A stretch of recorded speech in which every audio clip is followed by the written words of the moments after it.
Hello students, welcome back once again in our chemistry class. As you know that we are doing the chapter acid, base and salt. Until now we have taken an overview of acids, base and what are indicators. इन सब चीजों के बारे में हम अभी तक बात कर चुके हैं. आज हम थोड़ा सा आगे बातें करेंगे.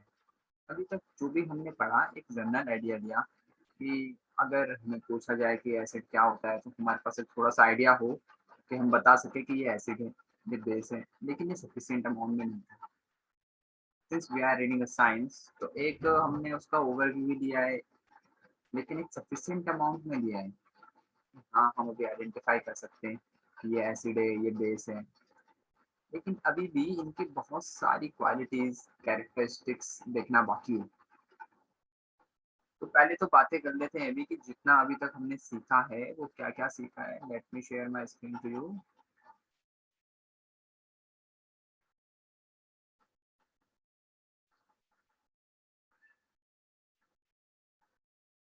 अभी तक हमने क्या सीखा है पहले उसके बारे में बातें कर लेते हैं, फिर उसके बाद हम धीरे धीरे आगे बातें करेंगे.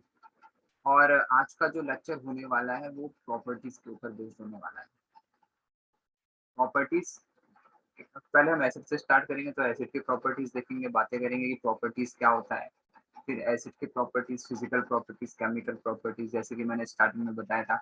अगर हम किसी सब्सटेंस, किसी पर्टिकुलर कंपाउंड को लेके बातें कर रहे हैं तो उसमें हमें ये देखना बहुत जरूरी है कि properties, physical properties, chemical properties, preparation and use of that compound. ये चार चीजें हम देखना बहुत ही कंपल्सरी रहेगा अपने लिए. इन चार चीजों के बारे में हमेशा बात करते हुए रहेंगे. लेकिन अभी हम देखते हैं कि अभी तक हमने क्या पढ़ा है. तो अभी तक जितने भी पिछले वीडियोस में हम लोगों ने सीखा है उसका एक मैंने यहाँ पे ओवरव्यू करके कुछ समराइज करके कुछ पॉइंट्स लिखे हुए हैं, जिनका आप लोगों ने स्क्रीनशॉट ले लेना है और अपने नोट्स में उसको प्रिपेयर कर लेंगे. जैसे कि मैंने बताया था जो हमारी अभी तक की लर्निंग्स है, जो अभी तक की हमारी लर्निंग्स हैं वही कि acids are identified by their sour taste, ये सारी हम बातें कर चुके हैं. ये सारे के सारे पॉइंट्स को, ये वही चीजें हैं जो हमने पिछले कुछ वीडियोस में सीखे, लेकिन यहाँ पे इनको समराइज करके लिख दिया गया points two points. Sodium hydroxide, potassium hydroxide, ये बहुत ही मेजर है भाई, कॉम्पिटेटिव एग्जाम में बहुत ज्यादा पूछा जाता है. ये ऐसे एल्कलीज तो इनको कहते हैं caustic alkalis, sodium hydroxide and potassium hydroxide. फिर हम बात करेंगे अगर एक्वस सॉल्यूशन में तो aqueous solution and non aqueous solution, ये एक टर्म है. चलो इसके बारे में बात करते हैं पहले. देखो, सॉल्यूशन में सॉल्यूट एंड सॉल्वेंट होते हैं. सॉल्वेंट में सॉल्यूट को ऐड करते हैं, इस वजह से उसको सॉल्वेंट कहा जाता है. बात कर रहे हैं कि सॉल्यूशन क्या होता है, यहाँ से थोड़ा सा स्टार्ट कर लेते हैं, फिर हम उस पॉइंट को दोबारा देख लेंगे एक बार.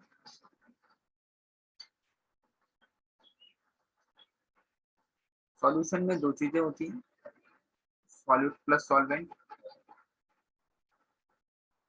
अगर हम इससे कोई पूछे कि सॉल्यूशन क्या होता है तो हम कहेंगे सॉल्यूशन होता है होमोजेनियस मिक्सचर. मिक्सचर क्या होता है, जहाँ पे दो कंपाउंड या दो से ज्यादा कंपाउंड आपस में मिक्स होते हैं उनको मिक्सचर कहा जाता है. होमोजेनियस, जहाँ पे सॉल्यूट के पार्टिकल्स सॉल्वेंट में कंप्लीटली डिसॉल्व हो जाए, यूनिफॉर्मली डिस्ट्रीब्यूटेड हो, और नेकेड आई से या माइक्रोस्कोप से भी सॉल्यूट के पार्टिकल्स देखे नहीं जाए, तो ऐसे मिक्सचर को हम कहते हैं सॉल्यूशन. तो यहाँ पे दो चीजें हमेशा प्रेजेंट होंगी, एक सॉल्यूट और एक सॉल्वेंट. ये दो चीजें इसमें हमेशा प्रेजेंट होंगी, सॉल्यूट एंड सॉल्वेंट. तो सॉल्यूट हमेशा लेस अमाउंट में होगा. अगर हम अमाउंट के कंपैरिजन से देखें तो सॉल्यूट हमेशा लेस अमाउंट में होगा, सॉल्वेंट मोर अमाउंट में होगा, यानी ज्यादा अमाउंट में होगा. बात करते हैं, ये प्रीवियस लेक्चर्स में भी हम बता चुके हैं लेकिन एक बार फिर से रिवीजन कर रहे हैं यहाँ पे. भाई ये सपोज वाटर है, वाटर में हमने ऐड किया शुगर. शुगर 1 किलो तो ऐड करते नहीं, अगर हमने 1 लीटर वाटर लिया है तो सपोज 5 ग्राम हमने शुगर ऐड किया है. तो ये जो मिक्सचर निकल कर आया, इस मिक्सचर को कहेंगे हम शुगर वाटर सॉल्यूशन. क्या बोलेंगे, शुगर वाटर सॉल्यूशन बोलेंगे. ठीक है. इसको हमने शुगर वाटर सॉल्यूशन बोला। अमाउंट देखा हमने यहाँ पे कि शुगर का कम है, वाटर का ज्यादा है। शुगर का अमाउंट कम है, वाटर का अमाउंट ज्यादा है। शुगर को ऐड किया गया है वाटर में, शुगर इज बीइंग एडेड। तो जिसको ऐड किया जाता है उसको हम कहते हैं सॉल्यूट, जिसमें ऐड किया जाता है उसको हम कहते हैं सॉल्वेंट। जिसका अमाउंट ज्यादा होता है उसको कहते हैं हम सॉल्वेंट, जिसका अमाउंट लेस होता है उसको कहते हैं हम सॉल्यूट। सॉल्वेंट बेसिकली दो होते हैं, एक तो बोल दिया वाटर। वाटर को बोलते हैं यूनिवर्सल सॉल्वेंट क्योंकि इसमें बहुत सारे सॉल्यूट्स, मैक्सिमम सॉल्यूट्स इसमें डिसॉल्व हो जाते हैं, इस वजह से इसको कहते हैं यूनिवर्सल सॉल्वेंट। कुछ सॉल्वेंट्स होते हैं ऑर्गेनिक सॉल्वेंट्स, जैसे कि बेंजीन के बारे में बात करी थी हमने, अल्कोहल के बारे में बात करी थी। तो ये सारे के सारे होते हैं ऑर्गेनिक सॉल्वेंट।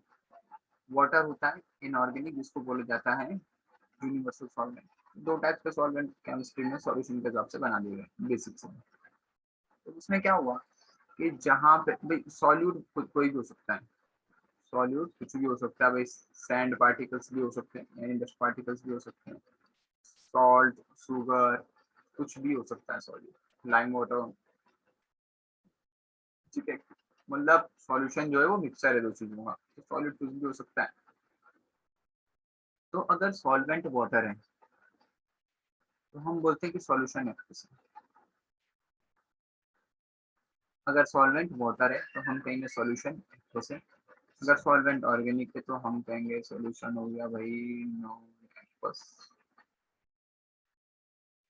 ठीक है, ये दो चीजें आई थिंक क्लियर हो गई कि एक्वस सॉल्यूशन किसे कहेंगे। एक्वस सॉल्यूशन बोला जाएगा जहाँ पे सॉल्वेंट वाटर हो। नॉन एक्वस सॉल्यूशन जहाँ पे सॉल्वेंट वाटर नहीं है लेकिन सॉल्यूट हो सकता है वाटर यहाँ पे। हाँ, यहाँ पे वाटर सॉल्यूट हो सकता है। तो जैसे अल्कोहल बनाते हैं तो पहले अल्कोहल ले लेते हैं, अल्कोहल होता है इथेनॉल। सपोज हमने अल्कोहल बनाना है, अल्कोहल का केमिकल फार्मूला इथेनॉल। इथेनॉल बोले तो C2H5OH कार्बन है तो ऑर्गेनिक कंपाउंड हो गया। ठीक है, इसको इथेनॉल बोलते हैं। इसमें वाटर ऐड करो तो वाटर अगर कम अमाउंट में ऐड करेंगे तो भाई वाटर हो गया सॉल्यूट, और सॉल्वेंट हो गया अल्कोहल। अब अल्कोहल सॉल्वेंट है तो ये कौन सा सॉल्यूशन हो गया, नॉन एक्वस। सॉल्ट वाटर के बारे में बात करो तो वाटर सॉल्वेंट है, सॉल्ट सॉल्यूट है, तो सॉल्यूशन कौन सा हो गया, एक्वस सॉल्यूशन। तो वापस आ जाते हैं। आई होप इतनी बात क्लियर हो गई होगी कि एक्वस सॉल्यूशन क्या होता है, जहाँ पे सॉल्वेंट क्या होने वाला है, वाटर होने वाला है। यहाँ पे सॉल्वेंट वाटर होने वाला है। तो ऐसे सॉल्यूशन जहाँ पे सॉल्वेंट वाटर हो तो वहाँ पे एसिड हमेशा H पॉजिटिव आयन रिलीज करते हैं और बेस हमेशा OH नेगेटिव आयन रिलीज करते हैं। ये जनरल डेफिनेशन हम पहले भी सीख चुके हैं। हमने बात की थी कि जो H पॉजिटिव आयन होते हैं वो H2O के साथ मर्ज होके हाइड्रोनियम आयन फॉर्म करते हैं। इसको थोड़ा देर साइड कर लेते हैं। यहाँ पे हाइड्रोनियम आयंस बन जाता है। फिर हमने बात करा था इंडिकेटर्स के बारे में। तो basic main acid base indicator है लिटमस सॉल्यूशन, फिनोक्सिलीन, मिथाइल ऑरेंज, सबके बारे में भी बात करी थी। ये ऑर्गेनिक डाइज होती हैं, कैसे ये सब अचीव होते हैं, क्या क्या प्रॉपर्टी शो करते हैं, ये सारी बातें हम पिछले लेक्चर्स में कवर कर चुके हैं। तो उनका एक समराइजिंग पॉइंट बताया है मैंने यहाँ पे। ये कुछ की लर्निंग्स हमारे पास थी जिनको हमने नोट्स में लिख लेना है। तो ये तो था अभी तक का पढ़ा हुआ। आज जो हम डिस्कस करने वाले हैं, जैसे कि मैंने पहले ही बताया, जो आज हम डिस्कस करेंगे वो डिस्कस करने वाले हैं प्रॉपर्टीज। प्रॉपर्टीज को डिस्कस करने के लिए हमें कुछ चीजों के बारे में बात करनी पड़ेगी। वी विल स्टार्ट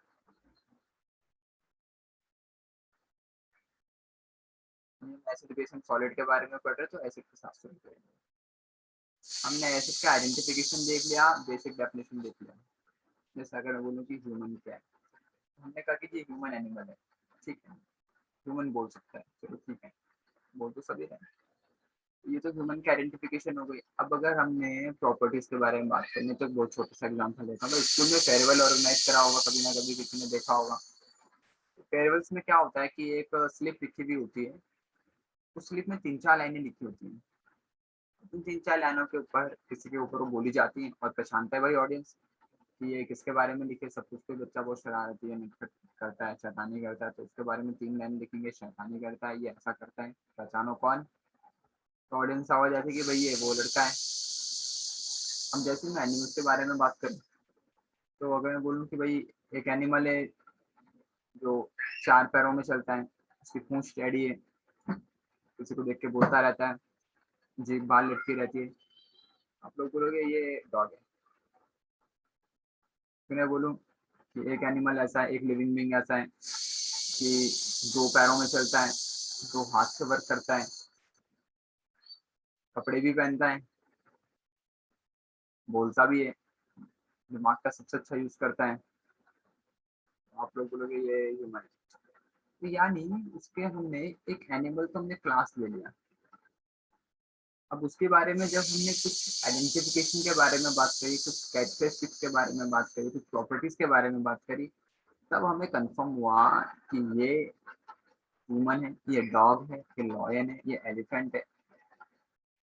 इस तरीके से ही जब भी हम कंपाउंड के बारे में बात करते हैं, तो एक तो हमने देखने में बोला, लेकिन उसकी जो प्रॉपर्टीज होती हैं, जो कैरेक्टरिस्टिक्स होती है डिफरेंट डिफरेंट बिहेवियर में, different different different different conditions में, जो वो अपना बिहेवियर शो करता है, उसके हिसाब से हम कहते हैं कि हाँ ये कंपाउंड एसिड हो सकता है, ये बेस होगा, ये सॉल्ट होगा, जो बोले वो ऑर्गेनिक होगा, इनऑर्गेनिक होगा, कुछ भी, एरोमेटिक, एलोफेटिक, जितने भी टाइप होते हैं, लेकिन पढ़ना हमने प्रॉपर्टीज में।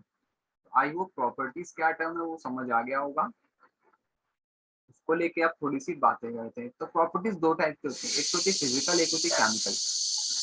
फिजिकल मतलब कि फिजिकल अपीयरेंस कैसा है, जैसे कोई बात नहीं, आगे ये देखो, जो कोई किसी का स्केच बनवाता है तो क्या बोलता है कि उसका चेहरा पतला है, बियर्ड रखता है, बाल छोटे छोटे हैं, ये क्या बता रहे हैं, फिजिकल अपीयरेंस बता रहे हैं। फिजिकल अपीयरेंस तो बता रहे हैं, सपोज करो कोई टीचर है हमारे यहाँ पे, तो उसके बारे में ऐसे बताते हैं यार उसके जो बाल छोटे छोटे से हैं, वो नया टीचर आया है, थोड़ा सांवला कलर का है, नया टीचर आया है, बहुत लंबा है, वो भी नया टीचर आया है। तो नया टीचर आता है तो मैसे बताते हैं, उसका नाम नहीं पता नहीं होता। तो ये क्या बता रहे हैं, फिजिकल अपीयरेंस बता रहे हैं। अब जो उसका बिहेवियर है ना, वो केमिकल में जाएगा कैसे। तो छोटी बात है, बहुत जल्दी गुस्सा आ जाता है, ये उसका केमिकल बिहेवियर हो जाएगा। तो ऐसे ही यहाँ कंपाउंड के बारे में बात करते हैं, तो उनका फिजिकल अपीयरेंस होगा, वो होगा फिजिकल प्रॉपर्टी। जो किसी फिक्स कंडीशंस में जैसा उसका बिहेवियर होगा, वो होगा उसका केमिकल प्रॉपर्टीज। फिजिकल प्रॉपर्टी से स्टार्ट करते हैं कि जो एक्वस सॉल्यूशंस होते हैं ना, अभी फिर से बात आ गई है एक्वस सॉल्यूशंस ऑफ एसिड, यानी सॉल्वेंट होने वाला है वाटर और एसिड होने वाले हैं सॉल्यूट, ठीक है। तो उनको बोलेंगे हम सॉल्वेंट क्या होने वाला है बताओ, वाटर होने वाला है। ये देखो एक बार फिर से देख लेना, अगर एक्वस सॉल्यूशन में दोबारा कंफ्यूजन हो रहा हो तो, ठीक है। रिकॉर्डेड वीडियो का सबसे अच्छा बेनिफिट है कि हम बार बार रिविजन कर सकते हैं, रिविजन मतलब रिकैप कर सकते हैं, सुन सकते हैं बार बार कि क्या मतलब है। ये एक अच्छा फीचर है रिकॉर्डेड का। देखते हैं जो aqueous solutions are electrolytes. Electrolytes का मतलब होता है कि ये अच्छे इलेक्ट्रिसिटी कंडक्ट करते हैं। इलेक्ट्रिसिटी कंडक्ट कैसे करते हैं,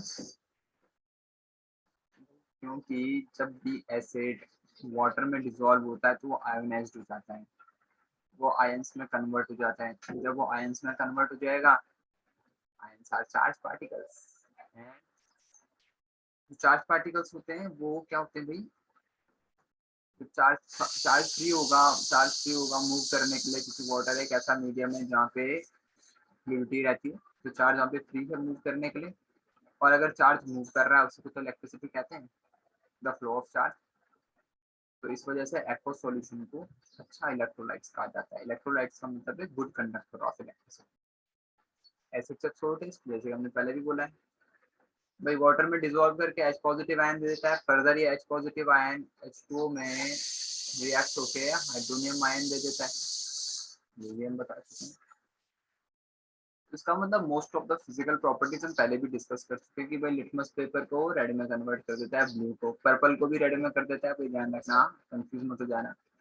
एसिड का काम है भाई लिटमस को रेड में कन्वर्ट कर देना, कोई सा भी कलर हो, इतना ध्यान रख लो। फिनोल्फ्थालीन कलरलेस ही होता है और रेड कलर देता है वो मिथाइल ऑरेंज। एसिड की कुछ प्रॉपर्टीज थी। बात करते हैं केमिकल प्रॉपर्टीज, उसको रेस कर देते हैं, ये हमने अभी पढ़ा था। अब हम बात करेंगे कि जो एसिड होता है ये कि किस टाइप के कंपाउंड के साथ जब रिएक्ट करता है, इस टाइप का बिहेवियर शो करता है, क्या क्या ये प्रोड्यूस करता है, क्या प्रोड्यूस नहीं करता है, ये सारी बातें देखने वाले हैं हम। ये बातें देखेंगे हम केमिकल प्रॉपर्टीज में। कुछ भी केमिकल प्रॉपर्टीज आज हम पढ़ेंगे। ज़्यादा लंबा ये वीडियो होने नहीं वाला है, बहुत छोटा होगा क्योंकि एक ही टॉपिक कवर करेंगे, chemical properties and physical properties of acid. फिर उसके बाद दोबारा हम पढ़ेंगे कि physical and chemical properties of bases, then weak acid weak base on the basis of basis scale also, वो भी हम पढ़ने वाले हैं। तो सारे इस तरीके से जैसे ही मतलब जैसे लेसन प्लान हुआ था, मॉड्यूल हमने क्रिएट करा था, तो ये स्टार्टिंग के वीडियो में बता दिया गया था। ये वीडियो, ये लेक्चर हम किस तरीके से करने वाले हैं, इस चैप्टर को हम किस तरीके से कवर करने वाले हैं, ये सारी की सारी बातें हम लोग बता चुके थे प्रीवियस पहले वाली वीडियोस में भी। तो ये सब चीजें हम पिछले मतलब पहले वाले वीडियोस में भी बता चुके हैं। यहाँ पर हम काम करने वाले हैं और कैसा ये होने वाला है।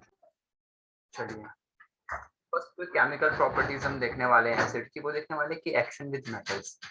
अब देखो होता क्या है कि हमारे पास सपोज एक कंपाउंड दे दिया गया है और हमें नहीं पता कि क्या है और हमको उसे आइडेंटिफाई करना है।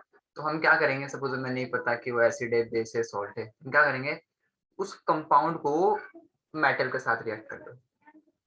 ठीक है, ये केमिकल प्रॉपर्टीज हेल्प करने वाली है। उस कंपाउंड को आप मेटल के साथ रिएक्ट कर दो, तो देखते हैं कि मेटल के साथ रिएक्ट करने पे वहां पे क्या हमें मिलने वाला है।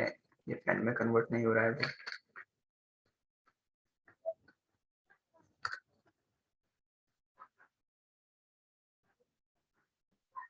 हो गया है पेन में कन्वर्ट। तो हम बात करना था कि एक्शन विद मेटल्स। तो होता क्या है कि जब मेटल डाइल्यूट एसिड के साथ, जब मेटल डाइल्यूट एसिड के साथ, अब ये डाइल्यूट वर्ड क्या है सर, ये डाइल्यूट, चलो अब डाइल्यूट के बारे में बात करेंगे, पहले इसको देख लो। जब मेटल डाइल्यूट एसिड के साथ रिएक्ट करता है तो वो हमेशा देगा metal salt plus hydrogen gas. अब सर ये डाइल्यूट क्या होता है, चलो भाई ये भी डिस्कस कर लेते हैं। देखो भाई डाइल्यूट बता रहे हैं, पहले ध्यान देना, इसको यहीं पर पॉज करेंगे अभी। केमिकल प्रॉपर्टीज को थोड़ी देर के लिए पॉज कर रहे हैं और डाइल्यूट के बारे में बात कर रहे हैं कि डाइल्यूट क्या चीज होती है। सॉल्यूशन इक्वल टू होता है सॉल्यूट प्लस सॉल्वेंट। ठीक है, डाइल्यूट एसिड, एसिड मतलब एसिड की प्रॉपर्टी एक्वस सॉल्यूशन में, एक्वस सॉल्यूशन का मतलब सॉल्वेंट होने वाला है वाटर, बस यहाँ पे ध्यान देना भाई। एक्वस सॉल्यूशन का मतलब सॉल्वेंट होने वाला है वाटर, इतनी बातें क्लियर थी, अभी स्टार्टिंग की वीडियो में बताया था। तो क्या होगा देखो कि भाई सॉल्वेंट हो गया वाटर तो सॉल्यूट होगा एसिड। अगर एसिड का अमाउंट, अगर एसिड का अमाउंट बहुत ही लेस है, ठीक है, बहुत ही मिनिमम है, तो हम कहते हैं वो डाइल्यूट है। अगर अमाउंट रिलेटिवली कंपेयर करेंगे, कंपेरेटिव अमाउंट बोलेंगे हम वाटर एंड एसिड की, कंपेरेटिव अमाउंट अगर एसिड की ज्यादा है तो हम कहेंगे कंसंट्रेटेड है। ठीक है, वाटर की कंपैरिजन में अगर एसिड बहुत ही कम अमाउंट में तो हम कहेंगे डाइल्यूट। और अगर एसिड थोड़ी ज्यादा अमाउंट में रिलेटिवली कंपैरेटिवली वाटर के साथ, सपोज अगर वाटर 1 लीटर है और हाफ लीटर भी अगर एसिड है तो हम कहेंगे कंसंट्रेटेड एसिड है, क्योंकि एसिड का अमाउंट बहुत ज्यादा है। लेकिन अगर वाटर 1 लीटर है और ये तकरीबन 0.2 mg है, मिलीग्राम है, या हम कहेंगे 0.2 मिलीलीटर है, बहुत ही कम अमाउंट है भाई एसिड का, तो हम कहेंगे सॉल्यूट। तो ये हम कहेंगे डाइल्यूट हो गया, ये कहेंगे कंसंट्रेटेड हो गया। यानी सॉल्यूट का अमाउंट अगर ज्यादा है तो कंसंट्रेटेड, सॉल्यूट का अमाउंट अगर लेस है तो हम कहेंगे डाइल्यूट। तो इतनी बातें आई होप क्लियर हो गई होंगी कि ये क्या होने वाला है। चलिए आगे बढ़ते हैं।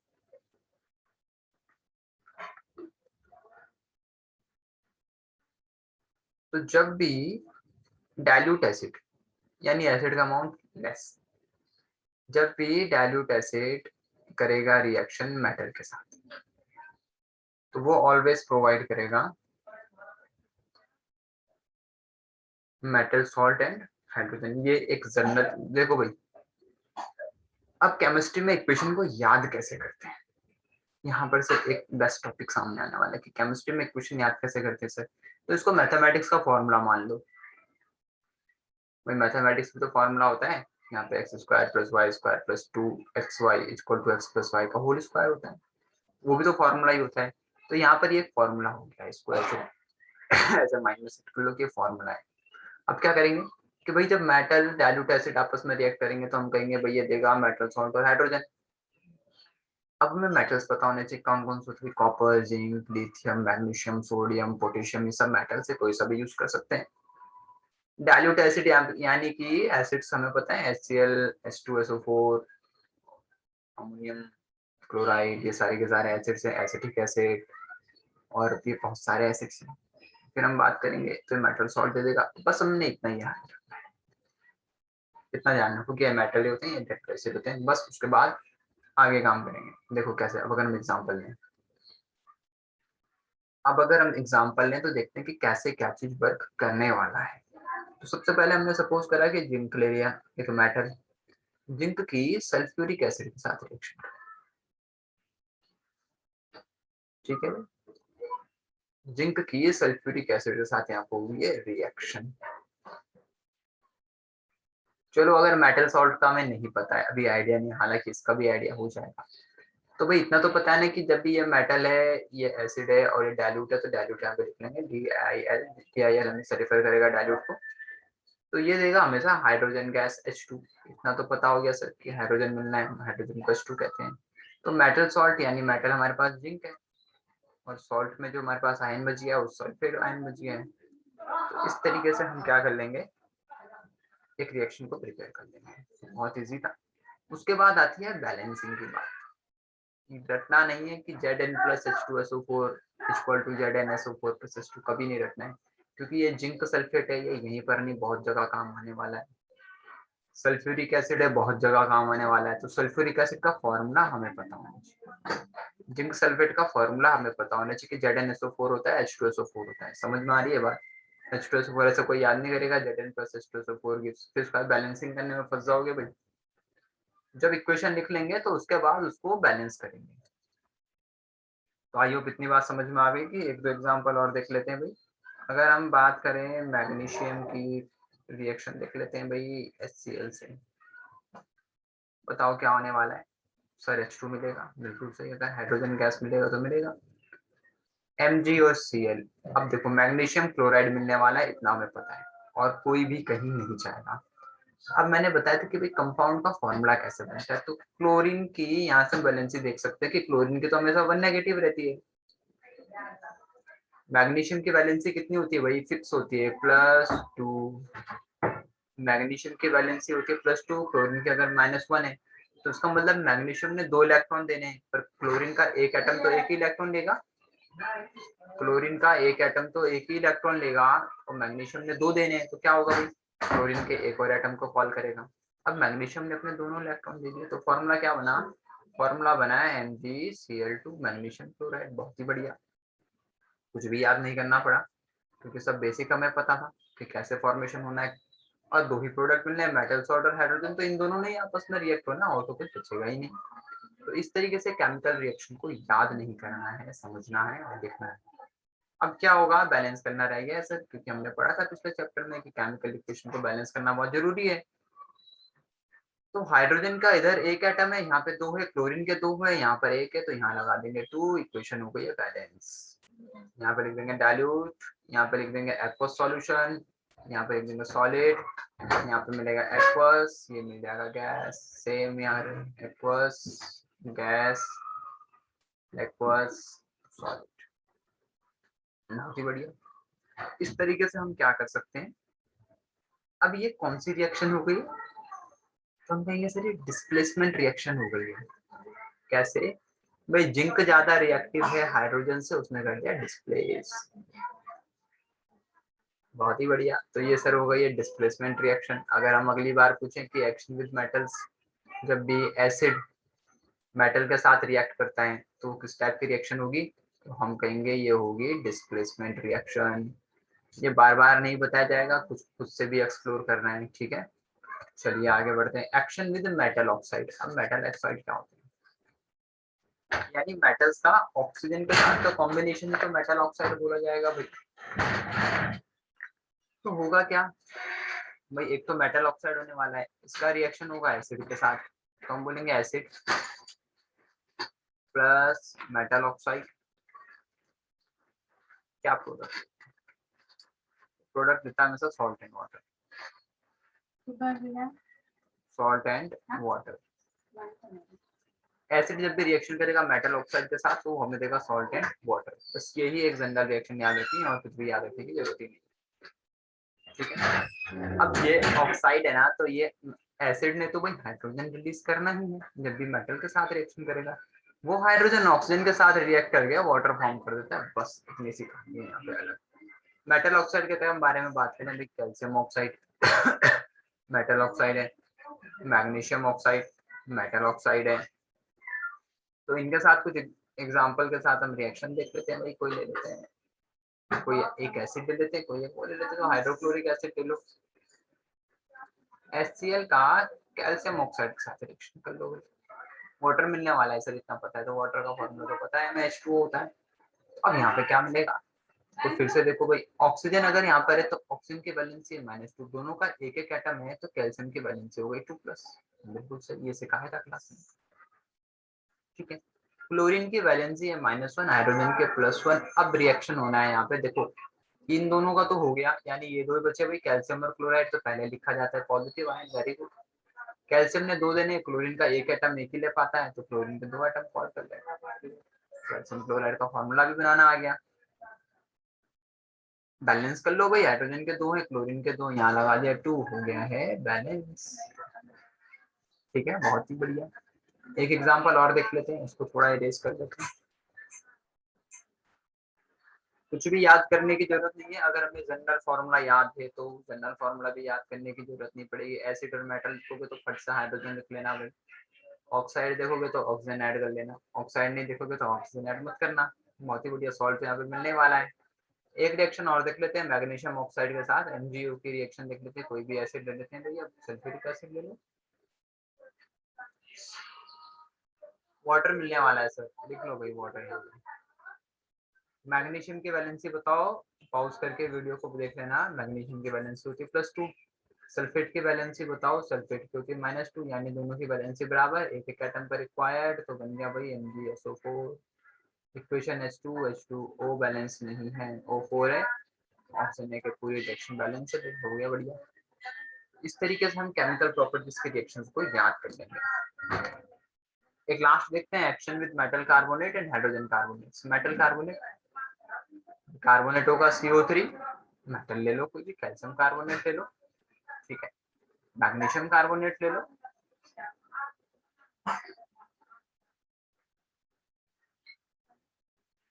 ठीक है। हाइड्रोजन कार्बोनेट के अगर हम बारे में बात करें तो सोडियम बाइकार्बोनेट ले लो, ठीक है। रिएक्शन क्या होगा देखो भाई, मेटल प्लस मेटल कार्बोनेट, ठीक है। यहाँ पे मेटल कार्बोनेट है, क्या देने वाला है, अच्छा कार्बोनेट और आ गया है यहाँ पे, तो यहाँ पे क्या देगा ये हमसे कार्बन डाइऑक्साइड और सॉल्ट देने वाला है, ठीक है। सॉल्ट देने वाला है, वाटर देने वाला है, कार्बन डाइऑक्साइड देने वाला है, CO2 लिख लो। बहुत ही बढ़िया। एग्जांपल ले लेते हैं किसी मेटल का, मेटल और ओहो, यहाँ पे मेटल नहीं आएगा, एसिड आएगा, एसिड प्लस मेटल कार्बोनेट वाला है। एक एसिड ले लेते हैं, H2SO4 या HCl में से कोई सा भी एक ले लो। चलो ले लेते हैं H2SO4 ले लेते हैं,